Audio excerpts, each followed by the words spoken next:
القرآن والفرقان إليه بنیادی قواعد تجوید اور تلاوت قرآن کریم میں اپلائی کرنے کا طریقہ محترم پروفیسر ڈاکٹر محمد الیاس فیصل سے آسان انداز میں سیکھیں۔ بسم اللہ الرحمن الرحیم۔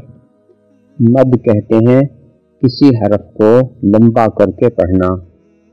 اگر الف سے پہلے زبر ہو یا واو پر سکون اور جزم ہو اور اس سے پہلے پیش ہو، یا پھر یا پر سکون ہو اور اس سے پہلے زیر ہو، ایسے موقع پر الف، واو اور یا کو 2 حرکت کے برابر لمبا کر کے پڑھیں گے۔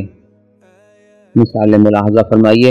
قال، الف سے پہلے زبر ہے، اس کو 2 حرکت کے برابر لمبا پڑھا۔ یقول، واو پر سکون ہے، اس سے پہلے پیش ہے، اس کو 2 حرکت کے برابر لمبا کیا۔ قیل، یا پر سکون ہے، اس سے پہلے زیر ہے، اس کو 2 حرکت کے برابر لمبا کیا۔ ایک لفظ میں یہ تینوں مثالیں موجود ہیں۔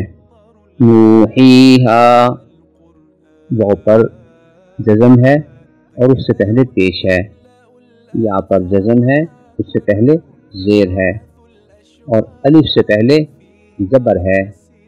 ان تینوں مقامات پہ ہم نے واو، یا اور الف کو 2 حرکت کے برابر لمبا کر کے پڑھا۔